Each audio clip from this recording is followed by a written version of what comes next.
안녕하십니까. 프레시안 박인규입니다. 지난 시간에는 그 1930년대 대공황을 미국 루즈벨트 행정부에서는 뉴딜이라는 새로운 방식의 경제 방책으로 극복하려 했지만 결국 성공하지는 못했다. 금권 세력들의 강력한 반발 때문에 성공하지는 못했고 2차 대전으로 끌려 들어갈 수밖에 없었다라는 취지의 말씀을 드렸는데, 오늘은 그 유럽에서는 어땠는가, 유럽에서는 어떤가에 대해서 말씀드릴까 합니다. 유럽은 뭐 한마디로 말하면 나치 독일이 집권을 하면서 대체로 이제 유럽의 특히 이제 지배 세력, 금융가와 자본가들은 이제 파시즘으로 흘러갔다.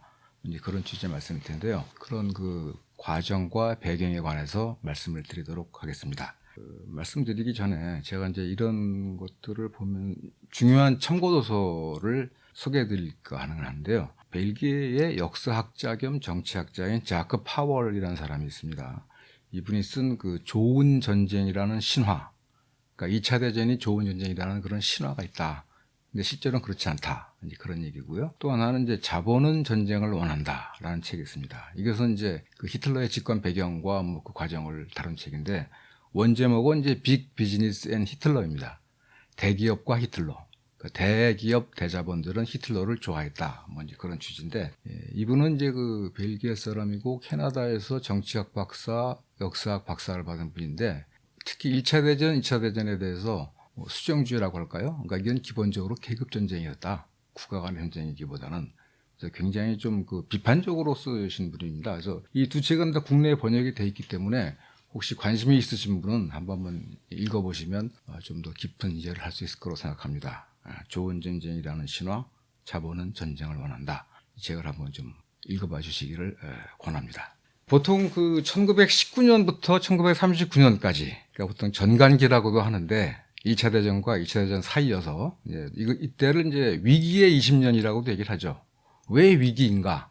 1차 대전의 잘못된 전후 처리로 막대한 전쟁 부채 그리고 전쟁 배상금 때문에 세계 경제의 불균형이 심화되면서 대공황이 일어났다. 그러니까 경제가 거의 뭐 자본주의 경제가 파탄에 이르렀다. 또 하나는 1차 대전의 결과로 러시아 혁명이 일어나면서 사회주의나 공산주의 세력이 굉장히 확대할 수 있는 여지가 열렸다. 공산주의의 위협이죠. 특히 이제 자본가 계급 입장에서는. 또 한편으로는 대공황에 따라서 예를 들면 뭐 미국 같은 경우 실업률이 25%라고 하니까 전 세계 그 선진국 시민들이 특히 대다수 서민들이 엄청난 생존의 위기를 겪은 거죠. 그러니까 이 20년 동안 세계 경제가 굉장히 어려워지면서 금권 계급은 뭐 막스주의나 사회주의의 대두를 걱정했고 대다수 서민들은 생활상의 위기를 겪었고, 이거를 어떻게 돌파할 것인가. 지난번에 말씀드린 그 미국의 찰스 비어드 같은 사람은 내부에서의 분노 개방, 그러니까 내수 진작을 하자. 국내에 가난한 사람들 있지 않냐. 그 사람들의 구매력을 증진시키면 경제가 잘 돌아간다. 결국은 이제 이 자본주의 공황의 문제는 수요, 유효수의 부족이기 때문에 내부에서의 소득을 늘려주자라고 했는데, 이거는 사실은 이제 금권 세력이 받아들일 수 없는 것이죠. CFR에서도 제가 말씀을 드린 것 같았는데, 이 자본가 계급들은 기존 재산 관계를 결코 양보하려고 하지 않습니다. 그들이 갖고 있는 부를 나눠준다거나 이런 생각이 없어요. 그러니까 결국은 금권 세력들이 원하는 거는 결국은 뭐 독재라든가 권위주의라든가를 통해서 또는 전쟁을 통해서 자본주의의 위기를 타파하겠다, 이런 생각이 있었던 거죠. 그게 이제 미국 같은 경우는 그래도 민주주의적 전통이 있었기 때문에 루즈벨트 대통령이 추진했던 뉴딜과 금권 세력이 내심 원했던 어떤 파시스트 옵션과 서로 이렇게 균형을 유지하다가 결국 전쟁으로 끌려간 반면에 유럽에서는 약간 달랐다는 거죠. 또 한 가지 뭐 참고로 말씀을 드리자면, 지금 요즘에도 이제 많이 얘기되는 기본소득이라는 아이디어가 사실은 그 전간기 동안, 위기의 20년 동안 나왔습니다. 영국의 엔지니어였던 클리포드 더글라스라는 사람이 낸 아이디어인데요. 그 사람이 뭐 여러 이 다국적 기업을 다니면서 회계를 해본 결과, 현대에서는 대기업이 생산하는 생산물을 일반인들의 소득으로는 다 구매할 수가 없다. 구매력이 없기 때문에 결국 그렇다면 모든 국민들에게 일정한 정도의 그 소득을 나눠줘 가지고 이 자본주의 경제가 돌아가도록 하자라는 아이디어를 냈는데, 그 당시 30년대까지는 굉장히 인기가 있었다고 그래요. 그러나 문제는 제가 지금까지 말씀드린 것처럼 이 각국의 지배 세력, 그러니까 뭐 자본가라든가 뭐 지주라든가 귀족들은 자기가 갖고 있는 기득권을 내놓으면서 경제를 살리겠다는 생각이 조금도 없죠. 결국 그래서 이제 2차 대전으로 이제 가게 된 것인데, 사실은 2차 대전의 시작은 보통은 39년 나치의 폴란드 침공이라고 얘기하지만 더 따져 올라가면 1931년 일본의 만주 침략 때부터입니다. 일본도 자본주의적 이 산업화를 진행하다가 결국은 대공황을 맞아서 국내적으로는 해결이 안 되니까, 물론 국내에서의 공평한 분배를 통해서 자본주의를 뭐 개선하면 되겠지만, 그것은 이 자본가 계급, 지배 계급이 결코 양보하지 않으려죠. 방법은 하나밖에 없죠. 대팽창이죠. 그러니까 결국은 30년대가 되면 나치 독일이나 일본이나 이탈리아 같은 나라들이 기존 체제에 대해서 도전을 하면서 전쟁이 일어난 겁니다. 그러니까 영국이나 프랑스 같은 나라는 기본적으로 좀 벌어놓은 게 많아요. 식민지들이 있고 하기 때문에 견딜 수 있지만, 독일, 일본 같은 후발 자본주의 국가들은 결국 새로운 시장을 확보해야 되는데, 자체 내에서 부의 공평한 분배를 통해서 국내 시장을 개발하기보다는 군사력을 통해서 외국에 나가서 새로운 시장을 확보하자. 그게 이제 나치 독일은 유럽을, 일본은 동아시아를 자신만의 독점적인 시장권으로 만들려 했던 거고, 반면에 가장 생산력이 큰 미국은 전 세계를 나의 경제권으로, 나의 시장으로 만들어야지 해서 만든 게 2차 대전이라고 볼 수 있습니다. 자, 그러면 이 나치스의 집권, 이것은 어떤 과정을 겪어서 된 것인가? 그러니까 지금 조금 전에 말씀드린 것처럼 1919년부터 39년까지 유럽의 지배 세력, 자본가와 뭐 금융가와 지주와 뭐 상층 군인, 뭐 귀족, 종교계에서의 가장 큰 걱정은 공산혁명이었어요. 실제로 러시아 혁명이 난 다음에 독일과 헝가리에서도 공산혁명이 일어났다가 무너졌고, 그러나 이제 뭐 독일에는 바이마르 공화국이라는 가장 민주적인 나라도 생겨났고, 그런데다가 1929년에 대공황이 발발하고 나니까 일반 민중들의 생활이 굉장히 어려워지죠. 먹고 살기 힘들어지면 반란이나 봉기가 일어날 수밖에 없습니다. 그렇다면 그 유럽의 지배계급의 가장 큰 걱정은 뭐냐면, 누가 공산혁명의 확대를 막을 것인가. 이때 눈에 들어온 게 바로 히틀러였다는 겁니다. 그런데 보통은 이제 뭐 히틀러라는 괴물, 히틀러가 뭐 정권을 잡아서 유럽을 무슨 전쟁에 참아로 몰아넣었다라고 히틀러 내지는 나치만을 비판을 하는데, 실제로는 그게 아니라는 거죠. 사실은 히틀러를 정권을 잡게 만든 것은 유럽의 전통적 지배 세력, 말하자면 자본가, 은행가, 뭐 귀족, 제주들, 이런 사람들이었다는 겁니다. 제가 아까 조금 전에 소개해드린 빅 비즈니스 앤 히틀러, 자본은 전쟁을 원한다가 바로 이런 관점에서 쓰여진 책입니다. 예를 들면 독일의 역사학자인데요, 뭐 한스 울리 벨러라는 분이 얘기했다고 그러는데, 독일의 산업계 등 전통적 지배층의 협력이 없었다면 히틀러는 결코 권력을 잡을 수 없었을 것이다. 또 2차 대전이 끝나고 뉘른베르크 전범 재판을 담당했던 미국 측 검사 스텔포드 테일러라는 분이 뭐라고 그랬냐면, 2차 대전의 진정한 전범은 미치광이 나치스가 아니라 독일의 산업계다, 이렇게 얘기했습니다. 아주 직접적으로는 1933년 1월 30일에 히틀러가 합법적으로 정권을 잡는데 도움을 줬던 그 보수 정치인 프란스 폰 파펜이라는 사람이 있어요.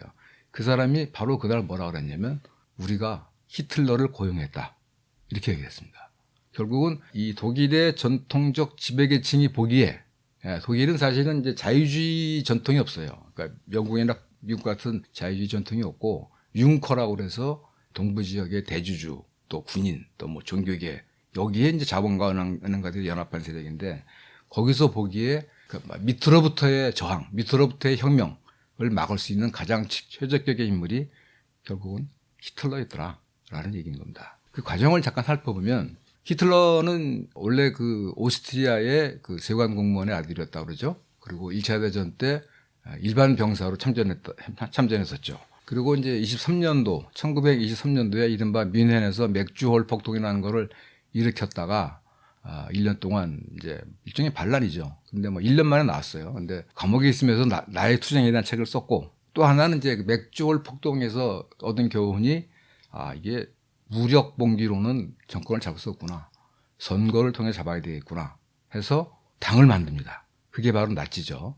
정확한 명칭은 국가사회주의 독일 노동당입니다. 뭐 사회주의 노동 그러면 굉장히 좌파적인 것 같은데 실제로는 아니에요. 그 당시에는 워낙 좌파적인 이 슬로건이 먹혔으니까 국가사회주의 독일 노동당이라는 정당을 창당했고, 주로 자본가, 기업가, 은행가들을 상대로 내가 진짜 이 말하자면 사회주의를 맡겠다라고 이제 선전하고 다녔던 겁니다. 이 나치 국가사회주의 독일 노동당이 의회에 진출한 거는 1928년 5월인데 그 당시 득표율이 2.6%밖에 안 됐다고 그래요. 12석을 얻었고 당원이 10만 미만인데 대체로 다 실업자들이어가지고 뭐 제대로 당을 굴릴 수가 없었다고 그럽니다. 그런데 1929년도 말에 대공황이 나서부터는 독일 재계에서 바이마르 공화국이 너무 민주적이야. 노조 파업도 너무 많고 뭐한테 권리잡고 하는 게 너무 많아. 그래서 히틀러에 주목하기 시작했다는 겁니다. 그러면서 이제 그때부터 이제 이 독일 재계에서의 그 자금 지원이 들어갔고 결국은 이제 정당이라는 게 자금이 없으면은 선거에서 이길 수가 없거든요. 1930년 9월 처음으로 나치당이 107석을 얻게 됩니다. 그러니까 상당히 뭐 유력한 정당으로 뛰어오른 것이죠. 그러다가 이제 1932년 1월 27일 날 이 뒤셀도르프 모임이라는 게 있는데 티센이라고 아주 독일의 큰 철강 기업의 소유주가 약 400명에서 600명에 이르는 독일의 유력한 기업과 은행가들을 뒤셀도르프에 모아놓고 히틀러에게 연설을 시킨 거예요. 히틀러가 자기의 어떤 정책을 밝힌 거죠. 히틀러가 밝힌 자기의 정책의 주요한 구상은 뭐냐면 정치에서 민주주의라는 거는 이건 기업의 공유하고 같다. 이건 곧 공산주의다. 따라서 막아야 된다는 소리죠. 경제에서 자본주의라는 거는 사유재산의 유지다. 사유재산을 유지하는 게 제일 중요하다. 그리고 그 사유재산은 권위주의에 의해서 유지돼야만 한다. 따라서 나는 바이마르 민주제를 청산을 하고 막스주의를 없앨 것이며 노동자에 대한 엄격한 규율을 통해서 기업 수익을 증대하고 그 세계적 악의 근원인 소련 볼셰비즘을 붕괴시키겠다. 이렇게 선언을 합니다. 그러면서 이제 마구 이제 재계에 도움이 들은 거죠. 결국은 뭐 1932년 7월 달에 그 연설이 있고 약 6개월 뒤죠. 230석 제1당이 됩니다. 득표율은 37%. 이렇게 이제 올라간 겁니다. 그런데 그렇게 해서 그러면 순순히 히틀러가 정권을 잡았느냐? 그건 아닙니다. 32년 7월 달 이후에 또 한 번의 정치적 위기가 있었고 4개월 후인 11월 6일 날 또 총선이 치러졌는데 이때 의석이 줄어들어요. 196석, 그러니까 34석이 줄어들고 득표율도 31%로 줄어요. 그래서 나치는 완전히 패닉 상태에 빠지고 히틀러가 거의 뭐 자살을 고려할 정도였다고 합니다. 그런데 바로 이 선거에서 공산당이 17% 가까운 득표율로 100석을 갖게 됩니다. 그러니까 나치의 한 절반쯤 되는 거죠. 이렇게 되니까 미국 언론이나 미국의 외교관들도 독일에서 공산당이 정권을 잡는 거 아니야? 라는 위기의식이 대단히 강해집니다. 이렇게 되니까 1933년 1월 달에 아까 말씀드린 그 프리츠 폰 파펜이라는 사람이 힌덴부르크 대통령을 설득해서 히틀러를 총리로 하는 연립정부를 구성합니다. 그러면서 이때 이제 프리츠 폰 파펜이 우리가 히틀러를 고용했다라고 말한 거죠. 그리고 나자마자 한 달 뒤에 2월 달에 제국의회 화재 사건이 있었고 나치는 이것을 계기로 공산당과 노조를 탄압하면서 독재 정권 수립에 착수합니다. 예를 들면 바로 한 달 뒤인 3월 23일에 전권 위임법이라는 걸 만들어서 이 의회가 아니라 그냥 총리령으로 통치할 수 있게 했고 5월 달에는 노동조합을 해산하고 노동조합 재산을 다 몰수합니다. 그리고 7월 달에는 나치를 제외한 모든 정당을 불법화시킵니다. 사실 공산당은 제국의회 화재 사건이 나자마자 뭐 수천 명이 수감되고 체포됐는데 나치의 악명 높은 강제 수용소가 사실은 처음에는 이 공산당원들을 수감하기 위해서 만든 거라고 합니다. 1935년까지 2년 동안 7만 5천 명의 공산당원이 강제 수용소로 가거나 수감됐다고 합니다. 또는 이제 암살되거나 이게 전체 공산당원의 약 4분의 1쯤 된다고 합니다. 또 하나 중요한 거는 1933년 7월 20일 그러니까 히틀러가 정권을 잡은 지 6개월이 안 돼서 바티칸 즉 로마 교황청이 나치와 정교 협약을 맺습니다. 그러니까 나치에게 일종의 정치적 정당성을 부여한 거죠. 그러니까 이것은 다시 말하면 유럽의 이른바 기존 지배계층이 나치에 대해서 대단히 호의적이었다는 것을 말해주는 거죠.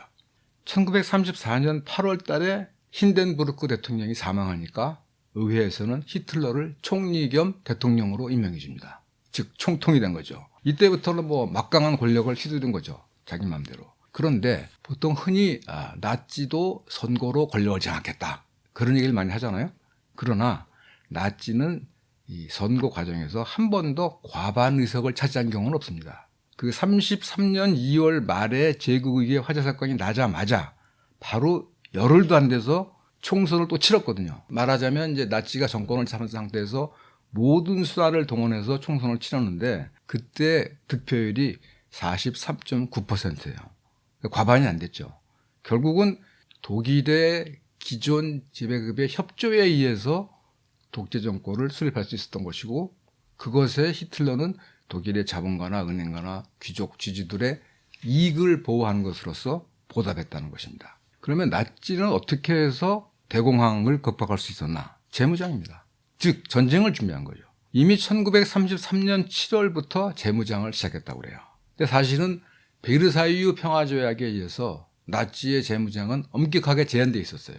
뭐 군대 수도 10만 이하로 제한하고 하여튼 경부장을 하고 이런 거였는데 재무장에 들어간 거예요. 그런데 희한하게 하여튼 영국이나 프랑스가 그냥 방치한 것이죠. 33년 7월부터 재무장을 시작했는데 과정을 보면 예를 들면 군사비가 33년에서 38년 사이에 8배로 늘어납니다. 27억 마르크에서 225억 마르크로.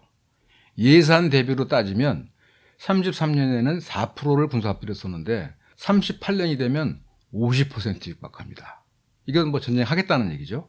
GDP 대비로 따져도 33년에는 군사비가 1% 미만이었는데 38년에는 20%로 20배 이상 늘어납니다. 이렇게 되니까 재무장을 하면 누가 가장 이익을 봅니까? 산업계가 이익을 봅니다. 현대전은 산업전이니까. 산업계 수익이 33년 66억 마르크에서 38년에는 150억 마르크로 127% 증가합니다. 반면에 사회복지 비용은 33년도 23억 마르크에서 37년도입니다. 4억 마르크로 6분의 1로 감소합니다. 1936년도의 노동자 임금은 대공황 이전인 1928년 대비 20% 감소합니다. 반면 노동시간은 1932년 41.5시간, 주당 41.5시간에서 38년도에는 47.9시간으로 늘어납니다. 따라서 나치가 완전고용을 실현했고 뭐 독일 국민에겐 잘해줬다고 얘기하지만 실제로는 재무장을 통해서 독일의 산업계와 금융계만 살을 찌웠지 독일의 일반 국민들은 사실은 생활 수준이 떨어진 겁니다. 사회복지 수준이 낮았음에도 불구하고 독일 국민들이 만족했던 이유는 나치의 뛰어난 프로파간다, 선전선동 탓에 우리는 잘 살고 있어 이런 생각을 했다는 겁니다. 쉽게 말하면 나치는 공산혁명의 저지를 위해서 그리고 이 기존 지배계급, 자본가나 은행가들의 수익 유지를 위해서 전쟁을 준비하면서 일반 서민들의 희생과 고통을 강요했다는 얘기죠. 파월에 따르면 아까 말씀드린 자크 파월에 따르면 역사적으로 볼 때 세계적인 민주화 과정은 1789년의 프랑스 혁명 이후에 1830년, 1848년 그리고 1872년의 파리 꼬뮌을 거쳐서 1차 대전 직후에 절정에 이르렀다. 그야말로 그 인민의 지배, 다수의 지배가 가능할 것처럼 보였다. 그래서 그게 이제 러시아 혁명이라든가 독일의 바이마르 공화국처럼 진짜 민주주의, 다수에 의한 지배가 가능할 것처럼 보였는데 파시즘은 바로 이것에 대한 지배계급과 금권계급의 반격이라고 할 수 있다. 이렇게 정리를 합니다. 보통은 이제 1939년에 독일이 폴란드를 침공했고 그러나 뭐 프랑스와 독일은 여기에 대해서 거의 대비를 하지 않다가 1940년 독일이 다시 전격전에 나서서 프랑스, 뭐 네덜란드, 벨기에, 덴마크, 뭐 노르웨이 이런 데를 점령을 하잖아요. 그럼 그렇다면 나치 독일을 제외한 유럽 대륙의 다른 곳에서는 어땠을까? 파월에 따르면 다른 유럽 대륙의 다른 지역에서도 일반 민중은 몰라도 자본가 계급이나 금권 계급에서는 나치 독일과 같은 강력한 지도자를 원했다고 합니다. 다시 말해서 좌파 정당, 사회주의 공산주의 정당을 탄압하고 노조를 해산하고 그리고 일반 국민들에 대해서는 긴축, 그러니까 말하자 사회복지 비용을 줄이고 그다음에 재무장을 하고 소련을 붕괴시켜야 된다. 그러기 위해서는 히틀러와 같은 강력한 지도자가 필요하다라는 생각을 가졌다는 거예요. 쉽게 말해서 대다수 인민들의 피와 땀과 희생을 대가로 지배계급들은 자신들의 부를 지키려 했고 이를 위해서 전쟁도 마다하지 않았다라는 게 이제 파월의 얘기입니다. 실제로 보면 사실은 이 파시즘이라는 거는 1933년도 히틀러의 나치의 집권 이전에 1922년에 이탈리아의 베니토 무셀리니가 이른바 로마 진군을 통해서 파시스트 정권을 이룩합니다. 이것도 역시 왕가라든가 귀족이라든가 대지주라든가 군부라든가 종교계라든가 그 당시에 지배계급의 축복 속에 정권을 잡은 겁니다. 그리고 이에 대해서 영국이나 미국 등에서도 이른바 이 자본가 계급에서는 대단히 호의적으로 봤다는 거죠. 또한 1931년도에 스페인에 공화정이 생겼는데 바로 5년 후인 1936년도에 프랑코 장군이 스페인 공화국에 대한 반란을 일으키죠. 그 유명한 스페인 내전이죠. 3년 동안 지속됐는데 결국은 나치 그리고 이탈리아 파시스트의 도움을 받은 프랑코 장군이 이깁니다. 소련만이 스페인 공화정을 지원했고 미국이나 영국은 방관합니다. 각지에서 해밍웨이 같은 사람들이 의용군으로 참여했지만 결국은 지고 말았죠. 파시즘이 이긴 거죠. 그래서 많은 사람들이 이 1936년부터 39년까지의 스페인 내전이 말하자면 2차 대전의 서막이었다라고 얘기를 합니다. 영국에서는 어떻을까요? 영국은 물론 자유주의 전통이 강합니다. 반면 또한 금권 계급의 힘도 대단히 강합니다. 그래서 그 영국의 또 왕가라든가 귀족이라든가 금융가들은 히틀러를 굉장히 우호적으로 봤다고 그래요. 그 이유는 뭐냐면 히틀러야말로 자본주의 체제의 최대적인 소련 공산주의를 무너뜨릴 수 있는 최적임자다라는 생각 때문이었을 거예요, 아마. 잉글랜드 은행, 영국의 중앙은행이죠. 잉글랜드 은행 총재인 몬터규 노먼이라는 사람이 1934년, 그러니까 히틀러가 집권하고 1년쯤 후겠죠. 뉴욕에서 기자회견을 했는데 뭐라고 그랬냐면 히틀러와 샤흐트라는 사람은 이 독일 중앙은행 총재입니다. 미국 태생인데 나치와 그다음에 영미 금융계를 연결시켜주는데 굉장히 큰 역할을 했다고 그래요. 히틀러와 샤흐트는 독일에서 문명의 수호자 역할을 하고 있다. 그들은 독일에 있는 우리의 유일한 벗이다. 그들은 공산주의에 맞서 우리와 같은 사회체제를 수호하고 있다. 만일 그들이 실패한다면 공산주의자들이 독일에서 또 전 유럽에서 권력을 차지하게 될 것이다. 그 이후에는 어떤 일이 일어날지 모른다.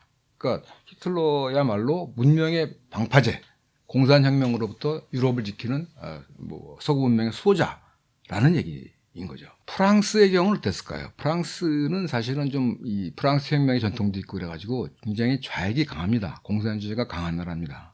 그리고 이제 그 보통선거를 실시한 덕분에 1936년도 총선에서 좌익 인민전선이 집권합니다. 인민전선이라는 것은 좌파 정당들이 연합을 한 거예요. 연합을 해서 연합정당이죠.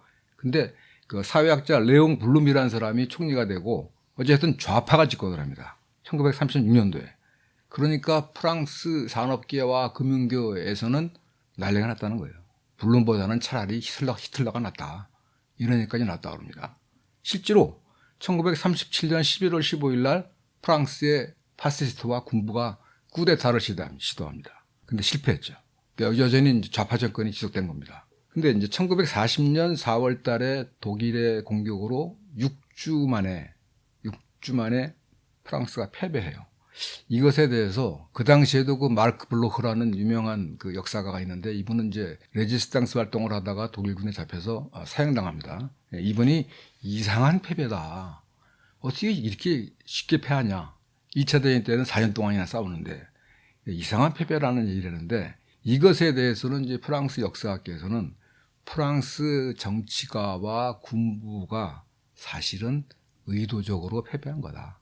그냥 나치에게 정권을 안겨준 거다라는 해석을 한다고 합니다. 그 기간 동안 1940년부터 44년 연합군에 의해서 파리가 해방될 때까지 빼땅이라는 그 1차 대전의 영웅인 군인이 장군이 비시 정권을 유지하는데 그 비시 정권은 사실은 나치의 부역 정권이죠.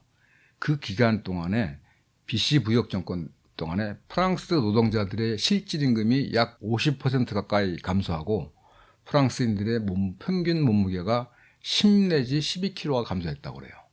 반면에 이제 프랑스의 산업가들은 나치의 전쟁 물자 납품 등을 통해서 엄청난 이익을 이뤘다는 거죠.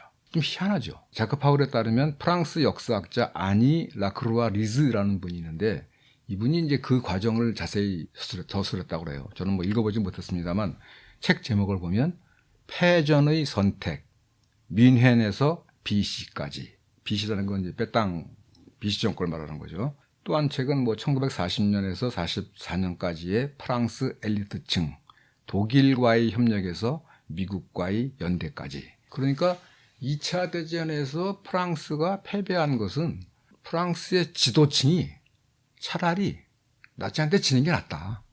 전쟁을 하느니. 그렇게 했다는 해석입니다. 물론 이제 뭐 여러 가지 해석이 있겠지만 하여튼 그러한 해석도 있다는 겁니다. 그러니까 말하자면 30년대의 유럽에서는 인민들, 하층, 대다수 인민들의 저항보다는 차라리 강력한 지도자가 나와서 자신들의 기존 재산관계, 기존 재산권 이거를 유지했으면 좋겠다 라는 생각이 많았다는 거죠. 베네딕스 3국도 사실은 이제 독일한테 다 점령을 당했는데 예를 들면 이제 네덜란드에는 그 쉘, 지금은 이제 로얄 더치 쉘인데 이 쉘이라는 게 이제 굉장히 큰 석유 기업입니다. 세계적으로 유명한 석유 기업이고 거기 회장이 헨리 디터딩이라는 사람인데 엄청난 갑부죠. 이 사람은 1933년부터 히틀러를 지원했다고 그래요. 왜? 이 사람이 그 코카소스 지역에 커다란 유전을 갖고 있었는데 소련 혁명 때문에 빼앗겼거든요. 히틀러가 이긴다면 그 유전을 되찾아올 수 있다. 뭐 이런 생각을 했다는 거예요. 벨기에에서도 마찬가지입니다. 알렉산드르 갈로펜이라는 은행가가 있는데 이 사람이 1941년 6월 달에 동료들에게 어떤 쪽지를 돌렸냐면 최근에 나타난 모든 체제 중에서 독일의 체제가 최고라는 걸 모두가 인정합시다. 그러니까 이거는 말하자면 그 사회의 상층계급, 뭐 1%라든가 10%에 들어가는 상층계급 입장에서는 나치가 좋다. 노동자들 규율시키고 기업의 수익을 높여주기 때문에 그렇다는 겁니다. 스위스는 보통 중립국인 걸로 알려지는데 실제로 그렇지는 않습니다. 중립국이지만 이 수익과 관련된 부분, 돈과 관련된 부분에서는 다릅니다. 예컨대 히틀러가 정치활동을 시작한 1923년도에 도움을 준 기업가들이 스위스 기업가들이라고 그래요. 그리고 히틀러가 정권을 장악한 다음에 스위스 언론 보도에 따르면 히틀러의 정권 장악은 중부 유럽 전체 따라서 스위스에 도움을 줄 것이다. 그가 볼셰비즘의 공격을 막아온 인물이기 때문이다. 독일의 혁명은 중부 유럽 문명의 구원이다.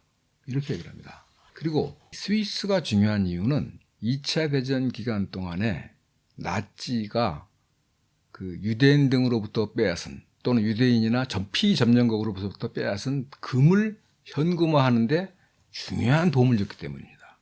스위스가 2차 대전 중에 나치의 금을 엄청나게 매입하는데 43년도에는 약 5억 스위스 프랑쯤 되고 44년도에도 한 6억 스위스 프랑쯤 된다고 그래요. 그러니까 2차 대전 기간 동안, 그러니까 39년부터 45년 사이에 스위스의 금 보유량이 2배로 늘어납니다.